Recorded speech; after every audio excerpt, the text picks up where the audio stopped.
ज्ञानोबरायांचा हरिपाठ आणि या हरिपाठामध्ये ज्ञानोबरायांनी 28 अभंग रचलेले आहेत आणि या 28 अभंगामध्ये प्रत्येक अभंगामध्ये नाही तर प्रत्येक ओळीमध्ये नाही तर प्रत्येक चरणामध्ये तो गुह्यार्थ दडलेला आहे आणि तो दडलेला गुह्यार्थ बाहेर काढण्यासाठी आपल्याला हरिपाठ आहे आणि आपण फक्त हरिपाठ बोलत जातो. प्रत्येक माणूस काय करतो, हरिपाठ बोलत बोलत जातो. हरिपाठावर लोक काय करतात, ताल घेऊन भगवंताच्या त्या नादामध्ये रंगले जातात. करू नये का करावं, पण ते झाल्यानंतर आपण त्याचा खरा अर्थ काय हे पण शोधण्याचा प्रयत्न करायला पाहिजे. ज्ञानोबाराने यातून सांगायचं काय, सेपरेट ग्रंथ लिहिला, वेगळा ग्रंथ लिहिला ज्ञानोबारांनी आणि तो पण प्रत्येक साधकाला लवकरात लवकर त्या परब्रह्माचं स्वरूपाची ओळख व्हावी म्हणून नामसूत्र ग्रंथ आहे.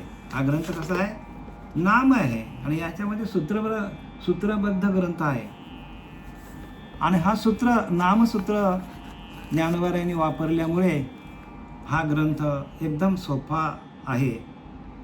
पण सोपा करून सांगणारा श्री गुरु आपल्या जीवनात येत नाही तोपर्यंत कठीण आहे. कारण ह्याला कोणी हात लावत नाही, याच्या अर्थाकडे कोणी जात नाही. सांगतात की नाही की नाकाविना मोती अर्थाविना पोथी, वाचून काय फायदा, काहीच फायदा नाही होणार. प्रेमाविना भजन प्रेमाने कसं करायचं, भगवंताच्या भजनामध्ये प्रेम कसं लावायचं, आपला भाव कसा तयार करायचा आणि तो त्या भावासाठी आपल्याला या हरिपाठाचा पाठबळ आपल्याला मिळालं पाहिजे आणि त्यासाठी आपल्याला सखोल अर्थाकडे जावं लागेल, अंतर्मुख व्हावं लागेल, अंतर्निष्ठ व्हावं लागेल, तरच आपल्याला त्याचा अर्थ कळेल. आणि आपण वरवरचा अर्थ बघितला तर वरवरच्या अर्थासाठी हरिपाठ नाही बरं का. आणि आपल्याला खोल जायचं असेल तर आपल्याला मग हा हरिपाठामध्ये तुकोबारायांचा अभंग पहिलाच लिहिलाय की सुंदर ते ध्यान, म्हणजे आपल्याला ध्यान करावं लागेल. ध्यानच सुंदर आहे आणि त्या ध्यानातून आपल्या अंतःकरणाची सुंदरता वाढते. जसं समर्थ सांगतात, नाना वस्त्रे नाना भूषणे याने शरीर शृंगारणे, म्हणजे अनेक प्रकारची अगदी भरजड आपण वस्त्र घातली, कपडे घातले, साड्या घातल्या, नाना वस्त्रे नाना भूषणे आणि चांगली चांगली भूषण आपण धारण केली सगळ्या अंगावर. याने शरीर शृंगारणे, त्याने शरीराचा शृंगार वाढतो, शरीराला शोभा येते, शरीर राजासारखा दिसतो, शरीराचा तेज वाढतो. पण विवेके विचारी राजकारणे अंतःकरण शृंगारी जे, विवेकातून विचारातून आपल्या विषयांना बाजूला काढून राजकारण कशावर खेळायचं तर आपल्या विषयांवर हो, आपल्या त्रिगुणांना बाजूला करणं, आपल्या विषयांना बाजूला करणं, आपल्या अहंकाराला बाजूला काढण्यासाठी राजकारणे अंतःकरण शृंगारीचे. अंतःकरणाची शृंगारीता कशाने वाढते तर विवेकातून, विचारातून. कशातून वाढते, आपल्या विचारातून अंतःकरणाची शृंगारीता वाढते आणि ते आपलं अंतःकरण शृंगारला जावा म्हणून आधी अनादी काळापासून आलेलं ते नाम आपल्याकडे असलं पाहिजे. त्या नामातून आपल्याला भगवंताची अनुभूती येते आणि एकदा का आपल्याला अनुभव आलं, भगवंताची अनुभूती आली तर आपल्याला आपलं अंतःकरण शुद्ध होतो आणि अंतःकरणाची शुद्धता होण्यासाठी सर्व शास्त्रे आहेत, वाचण्यासाठी नाही, समजण्यासाठी नाही. अंतकरणाची शृंगारिता, सुंदरता, अंतकरण श्रद्धायुक्त होण्यासाठी, अंतकरणामध्ये दया भाव उत्पन्न होण्यासाठी शास्त्र आहेत. आणि म्हणून ज्ञानोबा काय सांगतात, हरिपाठातील अभंग 5 आणि ज्ञानोबा सांगतात, योग याग विधी येणे नवे सिद्धी, वायाची उपाधी दंभ धर्म, योग याग विधी येणे नवे सिद्धी.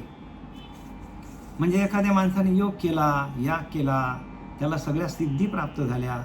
योग याग विधी येणे नवे सिद्धी, वायाची उपाधी दंभ धर्म.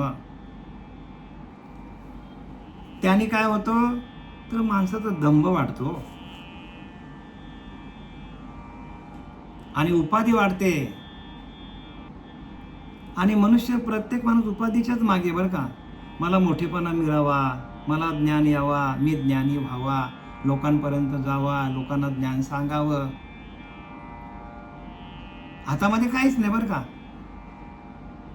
भगवंतापर्यंत पोहोचण्याचं साधन हातामध्ये नाहीये. सायुज्य मुक्तीपर्यंत पोहोचण्याची किमया जी आहे, जे साधन आहे, ते साधन त्यांच्याकडे नाहीये. लोकांसारखं सांगितलं तर पटतं, कारण लोक विषयाधीन आहेत आणि त्यांना विषयांचंच आवडतं. लोक प्रपंचामध्ये अडकलेले आहेत आणि त्यांना प्रपंचातलं सांगितलं एखाद्या प्रवचनकाराने, कीर्तनकाराने, त्याला डोक्यावर घेतात ते.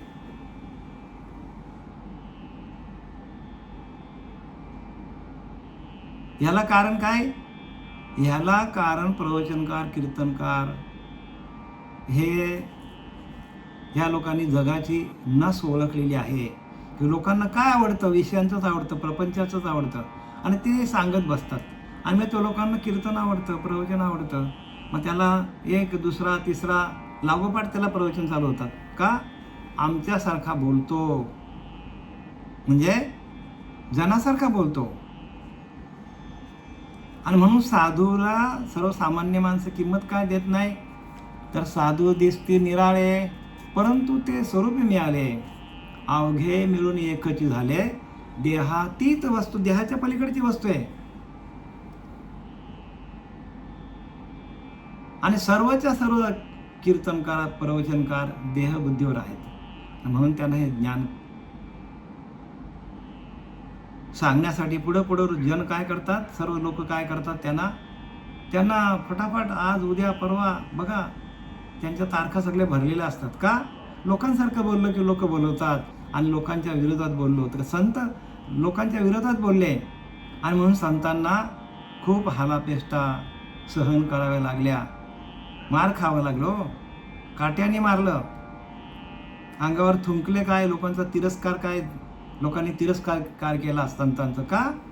तर लोकांना हे कळत नाही ज्ञान. आणि ह्याला दोष कोण देतात, तर सर्व जनता त्या संतांना दोष देतात. संतांचा दोष नाही, आपल्या दृष्टीचा दोष आहे. आपल्या प्रत्येक सर्वसामान्य लोकांच्या दृष्टीचा दोष आहे आणि ते काय करतात, संतांना दोष देतात. म्हणून तुका म्हणे अंगी व्हावे ते आपण, तरीच महिमान कळो येईल. तुकाराम महाराज सांगतात की नाही, तुका म्हणे अंगी व्हावे ते आपण. तुकाराम महाराज सांगतात की ते ज्ञान, ते स्वरूपाचं ज्ञान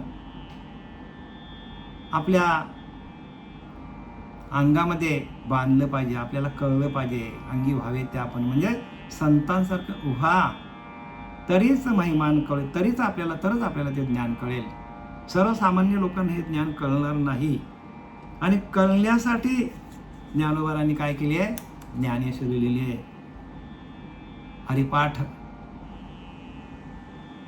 हरिपाठ लिहिला. पण तो हरिपाठ करण्यासाठी त्याच्या जोडीला सोबत आपल्याला ज्ञानोबांनी नाम पण दिलेलं आहे. आणि म्हणून सांगतात की ना, आदिनाथ गुरु सकळ सिद्धांचा मच्छिंद्रतयाचा मुख्य शिष्य, मच्छिंद्राने बोध गोरक्षाशी केला, गोरक्षीवाला गहिनी प्रसादे निवृत्ती दातारा. आणि ज्ञान देवसार चोजविले म्हणजे काय, हे परंपरेचं ज्ञान सांगितलं. आणि परंपरेला कोणी जात नाही. बाहेरच्या बाहेर आपल्याला ज्ञान मिळालं पाहिजे, परंपरेमध्ये कोणी येत नाही, म्हणून ते शुद्ध ज्ञान नाही. आणि म्हणून समर्थ सांगतात, परत्र साधने विन म्हणून आहे की श्रवण, जया नाही आत्मज्ञान तया नाव करमणूक चाललेली आहे. परत्र साधने विन, जोपर्यंत परा साधली जात नाही, नामाच्या माध्यमातून परा जोडली जाते. परत्र साधने विन म्हणून आहे की श्रवण, जोपर्यंत परा साधली जात नाही तोपर्यंत श्रवण भक्ती काहीच कामाची नाही सांगतात. एक पैशाची कामाची नाही. जे काय चाललं बाहेर, ज्याची परा जोडलेली नाही, त्याने अखंड आयुष्यभर जरी कित्येक जन्म जरी घेतले तरी त्यांना भगवंताची प्राप्ती होणार नाही. म्हणून परत्र साधने विन म्हणून आहे की श्रवण, जया नाही आत्मज्ञान तया नाव करमणूक चाललेली सगळीकडे. सगळीकडे करमणूक आहे.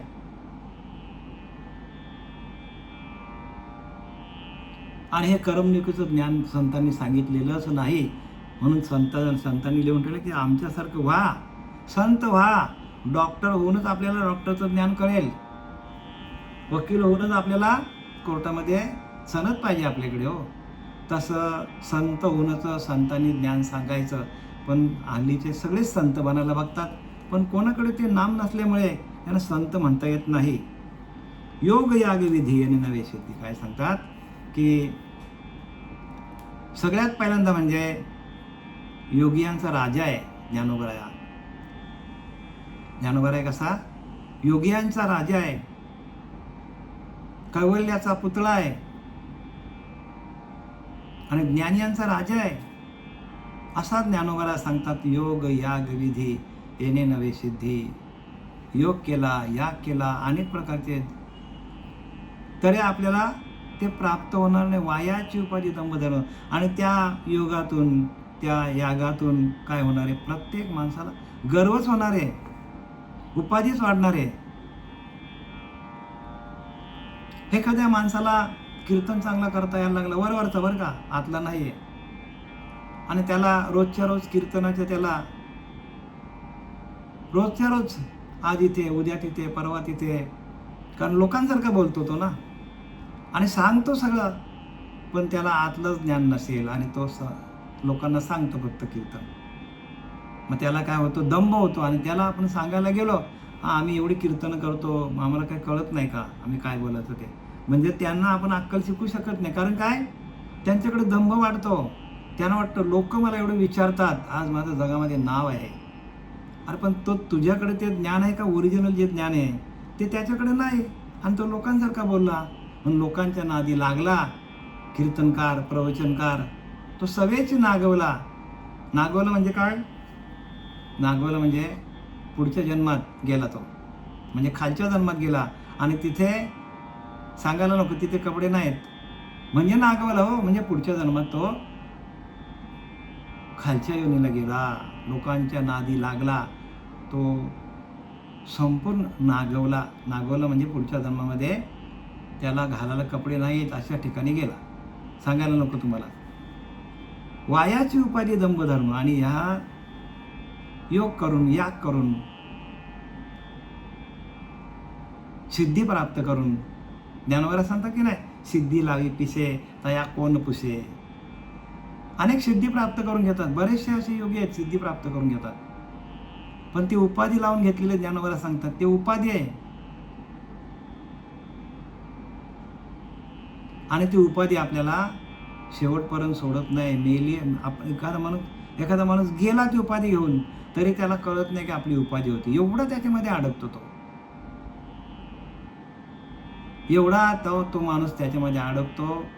आणि त्या अडकून त्याच्यामध्ये शेवटीला काय होतो, जसा भुंगा कसा त्या कमळामध्ये जातो, लाकडाला भोग पाडणारा भुंगा त्या कमळामध्ये अडकला जातो. रात्र होतो आणि ती कमळ मावळला जातो, तरी त्याच्यामध्येच राहतो. एवढा त्याच्यामध्ये मशगुल होतो, एवढा त्याच्यामध्ये रममान होतो त्या कमळाच्या फुलामध्ये.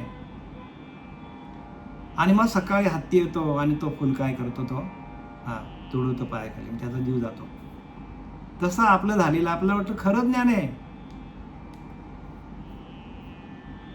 म्हणून काय प्रत्येकाने ब्रह्मज्ञानाकडे लागलं पाहिजे. ब्रह्मज्ञान श्रद्धा सांडून की जो तो धंदा बघा, ब्रह्मज्ञान टाकलाय ब्रह्मज्ञान श्रद्धा, ब्रह्मज्ञानावर श्रद्धा नाही, ब्रह्मज्ञानाचा कुठं पत्ता नाही.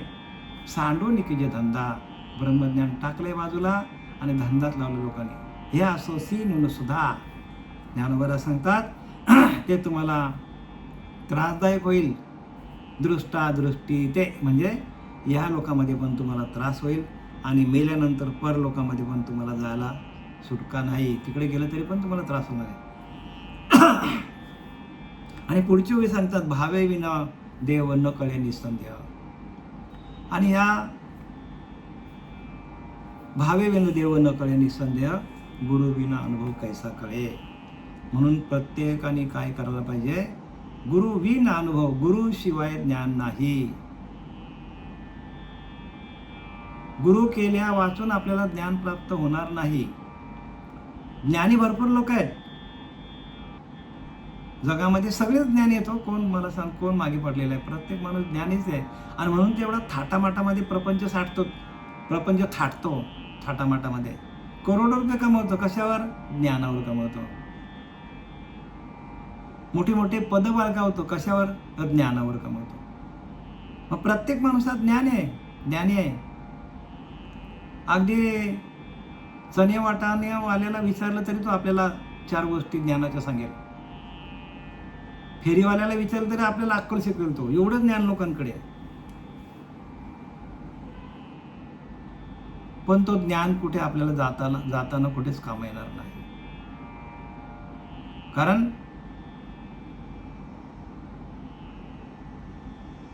ज्ञान कशाला म्हणतात, तर आपल्याच आत्म्याशी एकरूप होऊन त्या आत्म्याचं अखंड भजन करून भजनानंदामध्ये जाऊन स्वयंभू आपल्यामधून जे आत्मज्ञान प्रकाशित होतो, जो आत्म्याकडून जे ज्ञान स्वयंभू प्रकाशित होतं त्याला ज्ञान म्हणतात.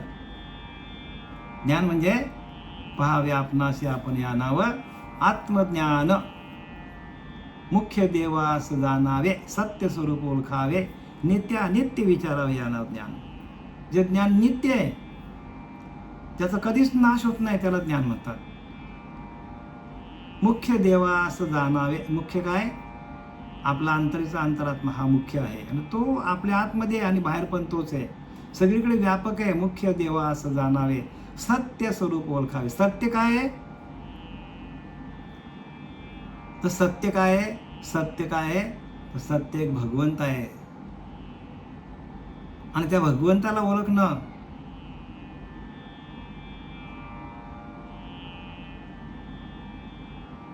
ह्या प्रकृतीला चालवणारा जो पुरुष आहे तो सत्य आहे. प्रकृती नाशिवंती जाणार आहे. म्हणून गुरुविना अनुभव कैसा कळे. जोपर्यंत आपण गुरु करत नाही, गुरुला शरण जात नाही, गुरुच्या दारावर जाऊन आपण त्यांच्या गुरुकडे सातत्याने त्या संतांच्या चरणावर आपण लोटांगण घालून जोपर्यंत गुरुकडून आपण अनुभवाचं ज्ञान घेत नाही, जीवशिवाचं ऐक्य करून घेत नाही, तोपर्यंत त्याला ज्ञान म्हणू नये.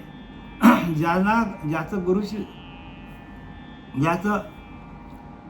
जीवशिवाचं ऐक्य होतो आणि जीवशिवाच्या ऐक्यातून झालेली जी चैतन्याची शोभा आहे, जे चैतन्य हाच परमात्मा आहे. आणि तो चैतन्य आपल्याला काय करतो? अनुभूती आणून देतो. आपल्याला स्वतःला अनुभव येतो. म्हणून गुरुविना अनुभव कैसा कळे. गुरु नाही तर अनुभव येत नाही. म्हणून गुरुला शरण जायला पाहिजे. म्हणून जो ताप तळी पोलला, संसार दुखे दुखावला, तोच अधिकारी झाला परमार्थाशी. ज्याला ताप दुःख कष्ट आले, तोच माणूस काय करतो? गुरुला शरण जातो. आणि एकदा का ताप दुःख कष्ट आले तरच माणूस गुरुला शरण जातो. अन्यथा कुठलाही माणूस गुरुला शरण जात नाही. आहे तरुण तर घ्या मजा करून, अशी परिस्थिती आहे. म्हणून गुरुशिवाय ज्ञान नाही हो. गुरुविना कोण बतावे वाट. कोण सांगणार आपल्याला? गुरु नाही केला त्याचा जन्म वाया गेला सांगितले. आणि तसे श्री गुरु आपल्या या आनंद संप्रदायामधील सच्चिदानंद ब्रह्मलीन सद्गुरू पांडुरंग देवकर बाबा, सद्गुरू सच्चिदानंद सद्गुरू श्रीपाद बाबा, रामदास बाबा, नारायण बाबा, नाना बाबा, पांडुरंग देवकर बाबा हे आपल्या जीवनात आले आणि म्हणून आपल्याला हे ज्ञान कळालं. नाहीतर आपण पण लोकांसारखाच राहिलो असतो. कच्चा भी कच्चा नाही गुरु का बच्चा, कच्चाच राहिलो असतो आपण.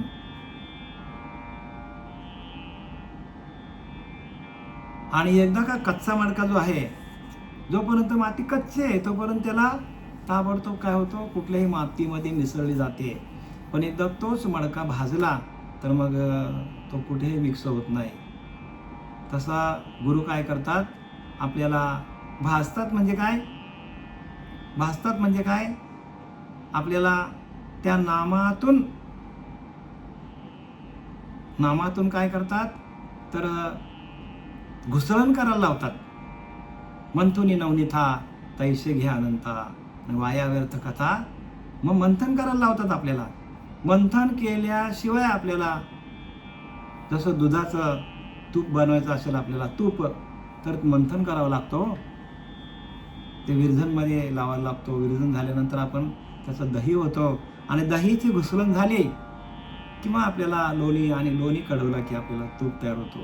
तसं आपलं आहे, जोपर्यंत आपण घुसळण करत नाही, मंथुनी नवनीथा तैसे घ्या अनंता, वाया व्यर्थ कथा सांडी मार्ग. पहिल्याच अभंगामध्ये ज्ञानवरा सांगतात, पहिल्याच अभंगामध्ये, एक हरी आत्मा जीव शिव समा, वाया तू दुर्गमान घरी. एवढा स्पष्टपणे सांगितलं आपल्याला परमार्थ, पण तरी आपण ते करत नाही. कारण काय, कारण आपली बुद्धी चालायला गेलेली प्रत्येकाची, म्हणजे प्रपंचामध्ये अडकलेली आहे. प्रपंचालाच आपण खरं समजतो, पण प्रपंच खोटा आहे हो, संपूर्ण खोटा आहे प्रपंच. मग तो करायचा नाही का, प्रपंच साधूनी परमार्थ करशी त्याने तू सुखी होशी. प्रपंच साधायचा आणि परमार्थ करावा लागतो. प्रपंच होतच असतो. भूक लागली की माणूस बरोबर काय करतो, बरोबर कष्ट करून आपलं पोट भरतो. तहान लागली की बरोबर तो पाणी शोधतो, सांगायला लागत नाही. आणि एकदा का लग्न झाला की मग आपोआपच मुलं बालं सगळा तो आपोआप संसार मोठा होतो, करावा लागत नाही, होतच.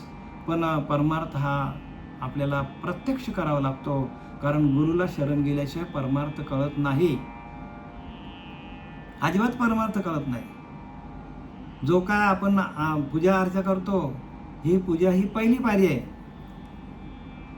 पण परमार्थ त्याच्यापेक्षा उच्च लेवलचा आहे. आणि त्या उच्च लेवलला जाण्यासाठी आपल्याला, उच्च भक्ती करण्यासाठी आपल्याला गुरुला शरण जावंच लागेल. म्हणजे गुरु विना अनुभव कैसा कळे, गुरु नाही तर अनुभव येणार नाही. भावे विन देव न कळे निसंदेह. आणि त्या गुरुला शरण का जायचं, तर आपल्याला आदी अनादी काळचं जे नाम आहे, त्या नामाचं काय करायला पाहिजे, बीजाची पेरणी आपल्यावर व्हायला पाहिजे. बीजाची पेरणी व्हायला पाहिजे. आदी अनादी काळचं बीज आहे, त्या बीजाची पेरणी. एखादा माणूस आहे आणि त्याने शेत चांगल्यापैकी शेत काय केलं, नांगरणी केली, सगळी त्यातनं घाण काढली आणि वाट बघत बसला. होईल का त्याच्यामध्ये पीक निघेल का, त्यातनं पीक पेरावं लागतो. जसं आपली शेती आहे. आता आपण शेतकरीच आहोत प्रत्येक माणूसा. त्या शेतकऱ्याने नुसतं जर चांगली सुपीक जागा केली मस्तपैकी, त्याच्यामध्ये खत वगैरे टाकलं आणि त्याच्यामध्ये जर बीजच पेरलं नाही तर त्याला काय होईल का, निष्पन्न त्यातनं निघेल. तसा आपल्याला देवाने हात पाय नाक डोळे कान सगळं छान दिलं, आपल्याला सौंदर्य दिलंय, दिसाला रुबाब आहे माणसाकडे, गोरा गोमटा आहे, उंच आहे, धिप्पाट आहे. एखादी स्त्री पण दिसायला चांगली आहे. एवढं चांगलं शरीर दिलंय कशासाठी, देवाने देवे दिला देह भजना गोमटा. बघा, भजन करण्यासाठी दिलेलं आपल्याला. मग त्या शरीरावर म्हणजे त्या प्रकृतीवर आपण पेरणीच केली नाही. जसं शेतामध्ये आपण नांगरणी केली पण आपण बीजच टाकलं नाही, तसं आपल्या शरीरावरती आपल्याला जे श्रीगुरु आहेत त्या आधी अनादी काळाचं जे बीज आहे, बीज मंत्र म्हणतात त्याला, त्या बीजाची पेरणीच केली नाही आपण, तर आपल्याला जसं शेतामध्ये आपण काही पेरलंच नाही तर आपल्याला त्यातनं पीक बाहेर पडेल का? तसं जोपर्यंत आपल्या ह्या प्रकृती आणि पुरुष या प्रकृतीवर जोपर्यंत बीजाची पेरणी होत नाही तोपर्यंत आपल्याला त्याचं ज्ञान मिळणार, ज्ञान कळणार नाही. म्हणून तर काय लिहिलंय, भावे बिन देव. आणि जोपर्यंत बीजाची पेरणी होत नाही तोपर्यंत अष्टसात्विक भाव होत नाही. म्हणजे नामाच्या माध्यमातूनच आपल्याला भाव तयार होतो. भाव तयार होण्यासाठी संतांनी अनेक खटपटी केलेल्या आहेत आणि नामाच्या माध्यमातून ताबडतोब भाव निर्माण होतो. एकदा का अनुग्रह दिला, अनुग्रहाच्या माध्यमातून आपल्याला आपले अष्टसात्विक भाव तयार होतात. काय होतात? आपले अष्टसात्विक भाव तयार होण्यासाठी नामच पाहिजे, मंत्र जमणार नाही तिथे, नामच पाहिजे. म्हणून नामसंकीर्तन साधन पाय सोपे, जळतील पापे, अनेक जन्माची पाप निघून जातात. नामसंकीर्तन साधन पाय एकदम सोपं आहे हो. नाम हे एकदम सोपं आहे. फक्त श्वास जातो येतो जातो येतो त्याच्याकडे लक्ष ठेवा, एवढंच नामाचं काम, याच्या पलीकडे काय नाही. पण ते केल्यानंतर जी अनुभूती येते, ती अनुभूती तिन्ही लोकांमध्ये, बघा काय लिहिलंय, तिन्ही लोक जाळू सखे कोपे येता, निवाला स्वये तो हरी नाम घेता. बघा भगवान शंकराने पण त्याला जर राग आला तर तिन्ही लोकांना जाळू शकतो. पण असा भगवान शंकर प्रत्यक्ष निवाला स्वये तो हरू नाम घेता. म्हणजे भगवान शंकर ते नाम घेताना शीतल झाला, शांत झाला. जपे आदरे पार्वती विश्वमाता, विश्वाची माता पार्वती माता, तिने पण तोच नाम जपला.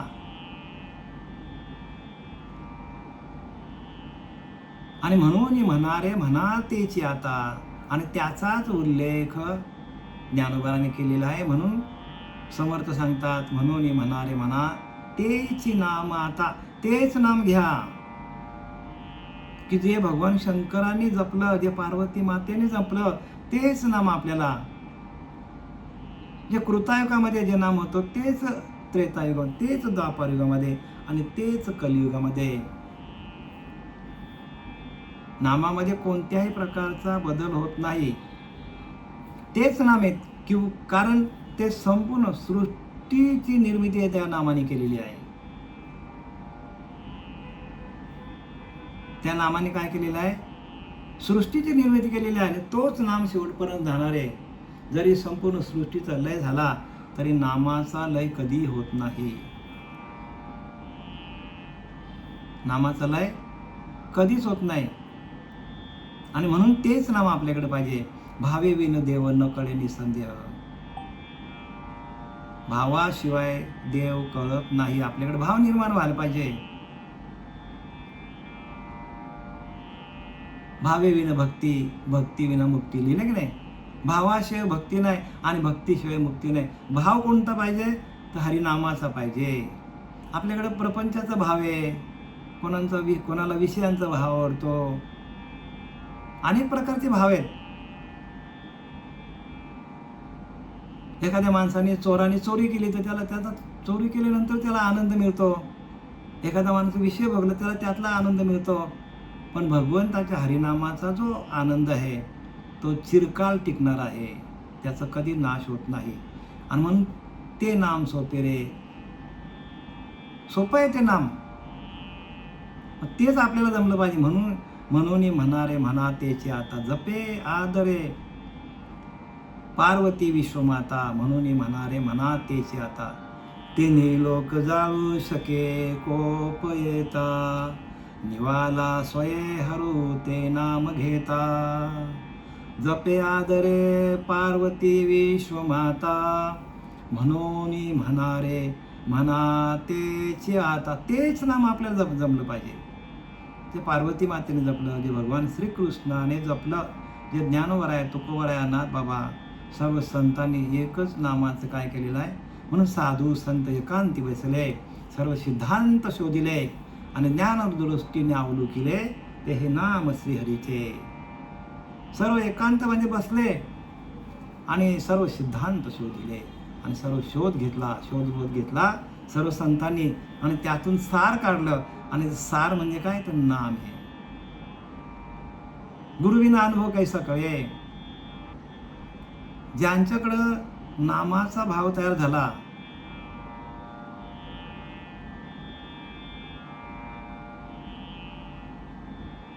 तरच देव कळतो. लक्षात घ्या, भावे विन देव न कळे निसंदेह. म्हणजे भाव तुमचा तयार झाला, भगवंताचं नामस्मरण करता करता करता करता तुमच्या चारही वाण्या प्रकाशित झाल्या. परा पश्यंती मध्यमा वैखरी. चारही वाण्यांमधून परेच्या पलीकडं गेल्यानंतर ते नाम स्वयंभू चालतो. परेहुनी परते घरते ते राहून निरंतर आपला नामस्मरण चालू आहे. पराही परतली कैसी तेथे मात लिहिले की नाही. म्हणजे परा ही परेच्या पलीकडे जावं लागेल. चारही वाण्या तर आपल्या आहेतच, पण चारही वाण्या 3 वाण्या आपले बंद आहेत आणि एकच वाणी चालू आहे आपली. कोणती, तर वैखरी. परा बंधे, पश्यंती बंधे, मध्यमा बंधे, वैखरी चालू आहे फक्त आपली. आणि त्या नामातून चारही वाण्या काय होतात, सुरू होतात आणि चारही वाण्या शुद्ध होतात. आणि चारही वाणींना ज्या नामाची शक्ती आहे ते नाम आपोआपच चालू होतो. आपोआपच, बरं का, आपल्याला करावं लागत नाही. ओठ नाले कंठ नाले जिव्हा ना रटे राम, हमारा राम जप करे हम बैठे आराम. एवढा सोपा आहे. सोपे वर मामा सांगितले संतांनी आपलं सोपं सांगितलंय आणि वर्माचं सांगितलंय. गुरुविना अनुभव कैसा कळे. आणि त्यासाठी अनुभवासाठी गुरु करायचा आपल्याला. अनुभवासाठी गुरु करायचं आहे, माहितीसाठी नाही. तपे विन दैवत दिधल्या विन प्राप्त, गुजे विनही तो कोण सांगे. गुजे विनही तो कोण सांगे. म्हणजे गुजे म्हणजे गुह्य आहे. आणि ते गुह्य सांगणारे आपल्या जीवनात येत नाही तोपर्यंत आपल्याला कळत नाही. गुजे विनहित कोण सांगे. हित कशामध्ये आहे, तर गुह्य ज्ञानात आहे.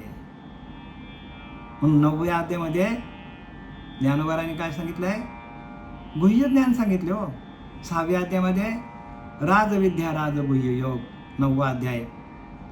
आणि 6वा अध्याय आत्मसंयम योग. म्हणजे आत्म्याचं आणि परमात्म्याचं मिलन झाल्यानंतर जी आपल्या अंतःकरणामध्ये जो भाव तयार होतो त्या भावाला नाम असं म्हणतात. भाव, बरं का, नामाचा भाव तयार होतो.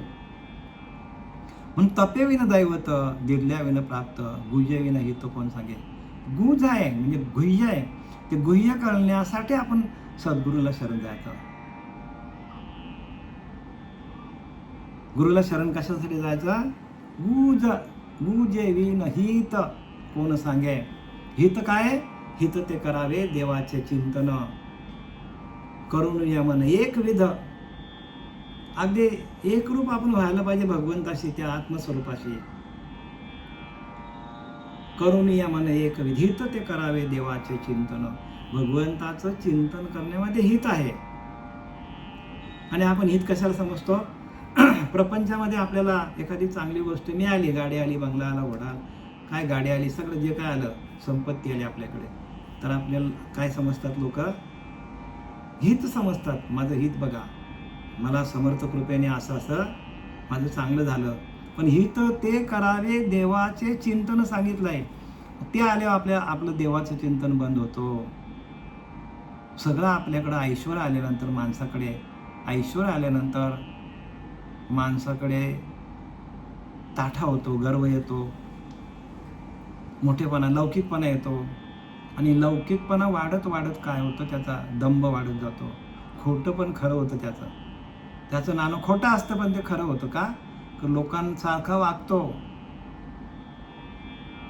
म्हणून गुह्य विनही तो कोण सांगे. गुह्य आहे ते.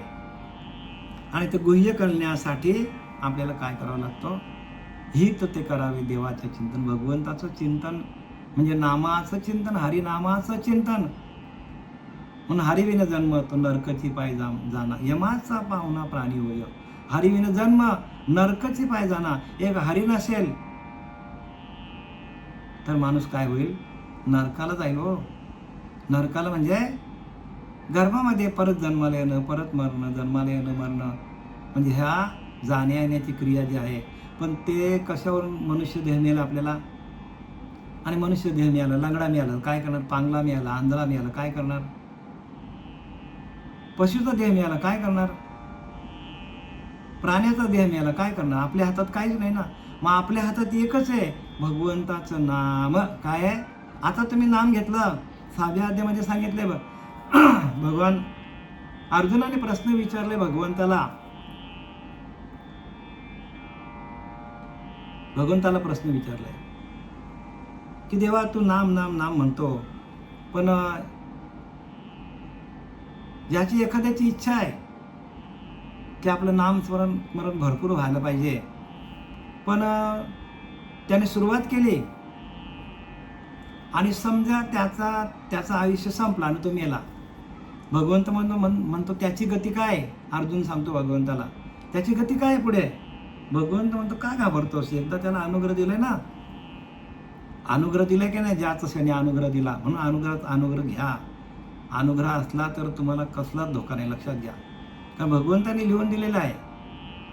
अर्जुनाला सांगितलेलं गीतेमध्ये की त्याला एकदा अनुग्रह दिलाय आणि तो त्या मार्गाला लागला, चालायला लागला, क्रम त्याचा चालू झाला आणि त्याचं आयुष्य संपला तरी परत त्याला मनुष्य देह मिळतो आणि त्याला पुढच्या जन्मामध्ये भगवंताचं भजन आपोआपच चालू होतं. म्हणून काही काही साधू बघा, जन्मताच त्यांच्याकडं उपजताच ज्ञानी बघा, असे वर्म जाणूनी शरण आले लोटांगणी. कोण आले लोटांगणी? शरण. बघा आले ना शरण. उपजताच ज्ञानी आयुष्य वर्म जाणूनी शरण आले लोटांगणी चांग देव. बघा 1400 वर्ष जगला पण मुक्ताबाईला शरण आलं का? तर अनेक जन्माची पुण्याई होती. ज्ञानोबरांची, तुकोबरायाची, नाथबाबांची, ज्ञानोबरा, निवृत्ती ज्ञानदेव, सोपान मुक्ता यांची सगळी पुण्याई होती. म्हणून अनेक जन्मामध्ये त्यांनी समाधी घेतलेल्या आहेत आणि ह्या जन्मामध्ये आले कलियुगामध्ये. त्यांनी काय केलं? जे काय वर्म त्या लोकांना सांगितलं आणि जाऊन काय झालं? समाधीस्थ झाले. आणि म्हणून आपल्याला काय पाहिजे? ते गुजे विना हित कोण सांगे, तपे विन दैवत, दिडल्या विन प्राप्त. जोपर्यंत आपण तापवत नाही आपल्याला, जोपर्यंत ताप दुःख कष्ट येत नाही जीवनामध्ये. आता नाही का आपली एकनाथी भागवतामधील आपली कथा चालू आहे, तो कंजूस ब्राह्मण, किती ताप त्याला बघा, किती त्याला ताप दिलं लोकांनी त्या कंजूस ब्राह्मणाला. भगवंतांनी त्याचं संपूर्ण काय केलं? बायका मुलं सगळं काय केलं? त्याच्यापासून दूर पळाले हो. घरदार काहीच राहिलं नाही. एवढा गडगंज संपत्ती असलेला तो कंजूस ब्राह्मण आणि त्याची अवस्था काय झाली नंतर? लोकांनी त्याला मारलं काय, झोडलं काय, कपडे काय फाडले, अनेक प्रकारे त्रास दिला त्याला, तरी पण तो ढळला नाही. आपल्या मनापासून जराही विचलित झाला नाही. जो मनाची चाड न सांगे, प्रकृतीचे केले निहे, श्रद्धेचे नि संमोगे सुखिया झाला. बघा श्रद्धा होती त्याची एवढी. भगवंतावर श्रद्धा व्हायला पाहिजे आणि भगवंत भावाचा भुकेला आहे. भावार्थ देखोनी भुलला. भाव पाहिजे आपल्याकडं आणि तो हरिनामाचा पाहिजे बरं का. मंत्रतंत्राच्या भावामध्ये आपल्याला जन्ममरणाचा फेरा चुकवता येणार नाही, लक्षात घ्या. आणि म्हणून ज्ञानोबराया ह्याच अभंगामधील 10व्या अभंगात सांगतो की नामाशी विन्मुख तो नर पापिया. आणि परत उल्लेख करतात, पुराण प्रसिद्ध बोलले वाल्मिक, नामे तिन्ही लोक उद्धरती. बघा म्हणजे एवढी पापं केली, 7 रांजण भरतील एवढी पापं केली. एक ब्राह्मण मारला की एक खडा टाकायचा, असे 7 रांजण भरून त्याने खडे टाकले होते. म्हणजे एवढे ब्राह्मण मारले त्याने. आणि अशा त्या ब्राह्मणाला नाम मिळाल्या नारद महर्षी जीवनात आले आणि त्याने प्रकाशित केले डोक्यावर हात ठेवून. वाल्या कोलीला, त्या डाकूला. आणि त्याचे उद्गार आहेत पुराण प्रसिद्ध बोलले वाल्मिकी. त्यांनी काय केलं, त्या नामाच्या माध्यमातून रामायण लिहिलं आणि नामे तिन्ही लोक उद्धरित बघा. आणि ज्ञानोबारांनी त्याचा काय केलंय, सन्मान केला हो आपल्या हरिपाठामध्ये, कारण नाम आहे त्याच्याकडं. नामे तिन्ही लोक उद्धरित, तिन्ही लोकांचा उद्धार होतो नामातून. आणि त्या नामाचा महिमा प्रत्येक अभंगामध्ये ज्ञानोबारांनी लिहिलेला आहे. प्रत्येक नामाशिवाय बोललेच नाही संत, जेवढे तेवढे नामाशिवाय बोललेच नाही कोणी.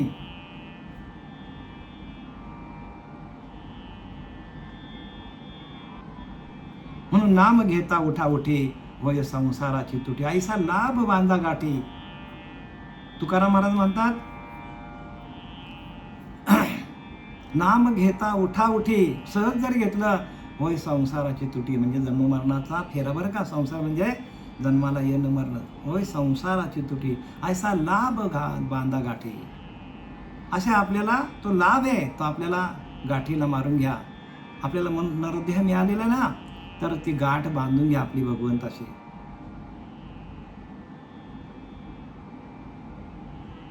तपे विन दैवत, म्हणजे जोपर्यंत आपल्याला ताप नाही येत, दुःख नाही, कष्ट येत नाही, तोपर्यंत आपल्याला देव बनता येत नाही हो. देव बनायचं आपल्याला बरं का. देव आपण आहोतच, पण देव पण येत नाही आपल्याला तापल्याशिवाय. जसं लोणी जोपर्यंत कढवलं जात नाही, जसं आग लावली जात नाही कुठल्याही अन्नाला, तोपर्यंत ते अन्न शिजलं जात नाही, तसं आपल्याला अनेक प्रकारचे संकट आपल्याला येत नाही, तोपर्यंत आपल्याला ज्ञान होणार नाही हो. ज्ञानासाठी शरीर तापलं पाहिजे, अनेक संकट यायला पाहिजे. तपे विन दैवत, दिधल्या विन प्राप्त, दिधल्या विन प्राप्त. आणि गुज विन हित कोण सांगे, म्हणजे हित कशामध्ये आहे, त्या गुह्य ज्ञानामध्ये आहे. नुसतं आपण हरिपाठ बोलण्यामध्ये आपली सुटका होणार नाही, ज्ञानेश्वरी वाचून आपली सुटका होणार नाही, सगळे ग्रंथ वाचले तरी आपली सुटका होणार नाही.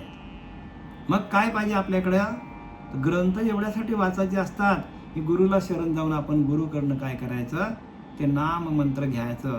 जसा प्रत्यक्ष राम भगवंत होता, पण तो शरण कोणाला गेला, वसिष्ठांना. रामाशी राम ठाऊक असता, का शरण जाता वसिष्ठा, वसिष्ठांना शरण गेला. मग आपण नको का गुरुला शरण जायला. रामाने गुरु केला, कृष्ण परमात्म्याने गुरु केला, तुकोबारांनी प्रत्येक संतांनी गुरु केलेला आहे. गुरुविना हित कोण सांगे. आणि हिताचं, माझे हिताचं काय ते गुरु आपल्याला सांगतो. ज्ञानदेव सांगे दृष्टांताची मात, साधूचे संगती तरुण पाय. ज्ञानदेव सांगे दृष्टांताची मात. दृष्टांत म्हणजे काय, जे डोळ्याला दिसतं ते दृश्य, त्याला दृष्टांत म्हणतात. दृष्टांत म्हणजे जे डोळ्याला दिसतं ते आपल्याला, जे आपल्याला बघा, आपल्याला शरीराला आपल्याला भासतं हवा आहे म्हणून, नाकाला आपल्याला समजतो की बाबा आपला श्वास गरम आहे, थंड आहे, म्हणजे आपल्याला भासतं ते. ज्ञानदेव सांगे दृष्टांताची मात, साधूचे संगती तरुण पाय. साधूची संगत जर लाभली तरच आपल्याला हे ज्ञान कळेल. ज्ञानोबारांनी कितीतरी दृष्टांत दिलेत आपल्याला. प्रत्येक जे आपल्याला दृश्य दिसतं, त्या दृश्य वस्तूंना समोर ठेवून आणि सिद्धांत सांगितले आहे. जी अवस्था आपल्या आतमध्ये आहे, जे बाहेर आपल्याला दिसतं, त्याचंच आपल्याला उकल कुठं केलेलं आहे, आतमध्ये केलेलं आहे.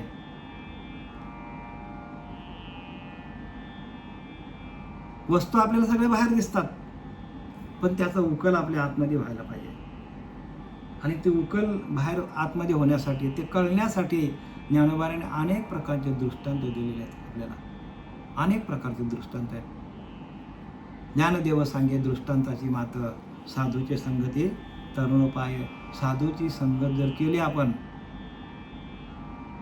तरच आपल्याला या मृत्यू लोकातून आपल्याला तरुण जाता येईल, अन्यथा आपल्याला कोणीही तारणार नाही.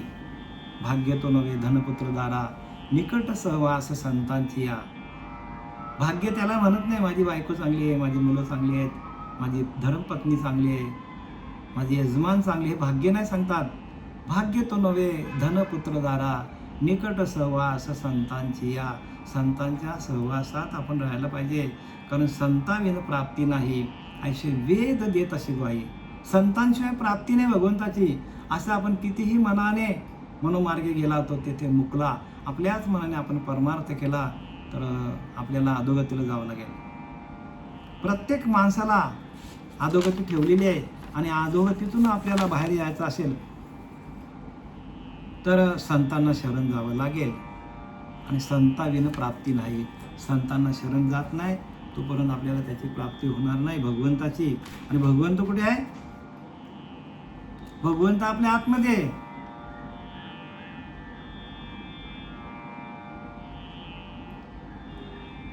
गुरुविन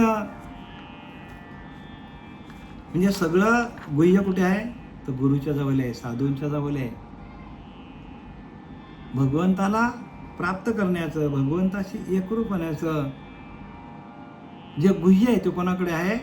तर ते साधूंकडे आहे. म्हणून साधू दिसते निराळे, परंतु ते स्वरूप मिळाले, अवघे मिळून एकच झाले. देहातीत वस्तू, देहाच्या पलीकडची वस्तू आहेत. एखादा माणूस मी तुम्हाला मगाशी सांगितलं की एखादा माणूस कीर्तन करतो, प्रवचन करतो, पण तो देहबुद्धीवरच आहे. त्याने त्याची देहबुद्धी गेलेलीच नाही, आणि लोकांना चांगल्या काय सांगतो? तो ज्ञान सांगतो. पण तो ज्ञान असेल, आत्मज्ञान नसेल. आणि आत्मज्ञानासाठी आपल्याला आपल्याच अंतरात्म्याचं आपल्याला भजन करावं लागेल. आणि ते भजन कसं करायचं ते सांगणारे असतात, त्याला संत म्हणतात. मोठके गुरुमुखे उदय जग दिसे, आणि हृदय स्वयंभूचा असे, प्रत्यक्ष फावे लागे तैशा पैसा अशी ज्ञानोबा सांगतात ज्ञानेश्वरीमध्ये. मोठके गुरुमुखे उदय जग दिसे. हो, गुरुच्या मुखातून ते नाम कानामध्ये जातो न जातो, तेच साधकाच्या नाभीच्या ठिकाणी असलेलं नाम आपोआपच प्रगट होतो. मोठके गुरुमुखे उदयचा दिसे, हृदय स्वयंभूचा असे. हृदयामध्ये आहे ते. हृदय स्वयंभूचा असे, प्रत्यक्ष फावे लागे तैशा पैसा अशी. प्रत्यक्ष त्या साधकाला त्याची अनुभूती येते, नामाची अनुभूती येते. प्रत्येक साधकाला नामाची अनुभूती 100% येते. पण ते नाम असलं पाहिजे, मंत्र नाही. मंत्र तंत्र उपदेशिते घरोघरी गुरु आहेत आईसे. पण शिष्यास मिळवी सद्वस्तू ते, सद्गुरु त्या ते श्रीकृष्ण मानी. म्हणजे शिष्याला जीवशिवाचा ऐक्य करून देतात तेच सद्गुरू, असं भगवंताने एकनाथी भागवतामध्ये उद्धवाला सांगितलेलं आहे. मंत्र तंत्र उपदेशिते असे घरोघरी गुरु आहेत. मंत्र आणि तंत्र देणारे घरोघरी गुरु आहेत. हो, कोणी ना कोणी माणसाला कानमंत्र देतो बघा, असे गुरु घरोघरी आहेत. मोठे मोठे मठ स्थापना केल्यात. पण शिष्यास मिळवी सद्वस्तू ते, म्हणजे शिष्याचा जीव आणि शिवाचा ऐक्य करून देणारे त्यांनाच सद्गुरू म्हणा, अन्यथा सद्गुरू म्हणू नका, असं नाथ भागवतामध्ये भगवान कृष्ण परमात्म्याने प्रत्यक्ष उद्धवाला उपदेश केलेला आहे. म्हणजे आपल्याला उपदेश केलेला, आपल्याला सावध केलेला आहे. जीव शिवाचा ऐक्य करून देणारा त्यालाच गुरु म्हणा, बाकीच्यांना गुरु म्हणू नका, असं स्पष्टपणे सांगितलेलं आहे एकनाथी भागवतामध्ये. म्हणजे ज्यांचा जीवशिव ऐक्य झालाच नाही, आणि असे कीर्तनकार आपल्या समोर 50 आले, पायलीचे 50, आणि लोकांना उपदेश करायला लागले, त्याचा फायदा काय होऊन? कारण आपणच तरले नाही तर लोकांना कसं काय तारतील? म्हणून तरलेच तरतील हा भरोसा. आणि नामधारकाचा ठसा. हो, नामधारक व्हा, ठसा उमटून घ्या नामाचा. म्हणून नाम उत्तम चांगले, माझ्या कंठी राहू भले, जेणे कपिकुल उद्धरले, मुक्त केले राक्षसांना पण मुक्त केलं नामाने. नाम उत्तम चांगले, माझ्या कंठी राहू भले.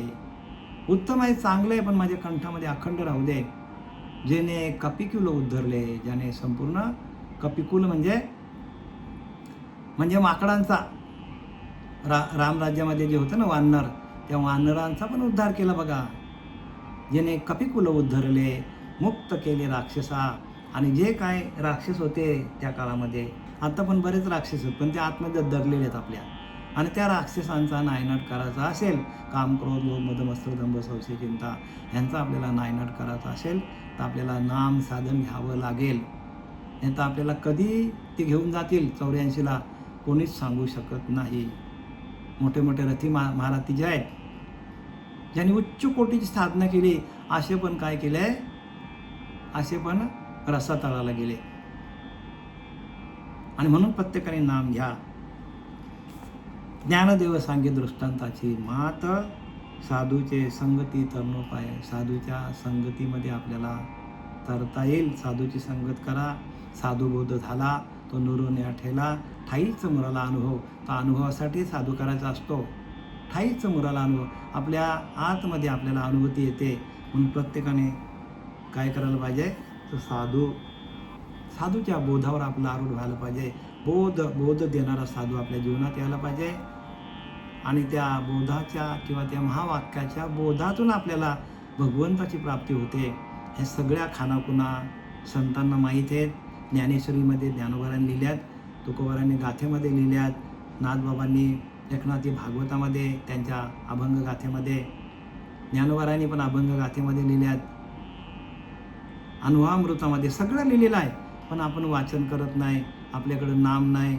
आपल्याला योग्य काय ते आपल्याला घेता येत नाही. कारण काय, तर आपल्याकडं एक नाम नाही आपल्याकडे. कारण नामच परब्रह्म वेदार्थे. वेदांच्या मताने नामच परब्रह्म आहे. आणि ते नाम आपल्याला देणारे श्री गुरु जोपर्यंत जीवनात येत नाही तोपर्यंत खरं खोटं काय हे आपल्याला विवेक कळत नाही. हो, म्हणून विवेक विन भावत भावचा भाव, मूर्खस्य प्रतिमा पूजन, समर्थ रामदासांचं वचन आहे. झालेली सेवा आपल्या सर्वांच्या चरणी समर्पित करत आहे. कुंडलिकावर्दी हरी विठ्ठल. श्री ज्ञानदेव तुकाराम पंढरीनाथ भगवान की जय. माऊली ज्ञानेश्वर जगद्गुरु.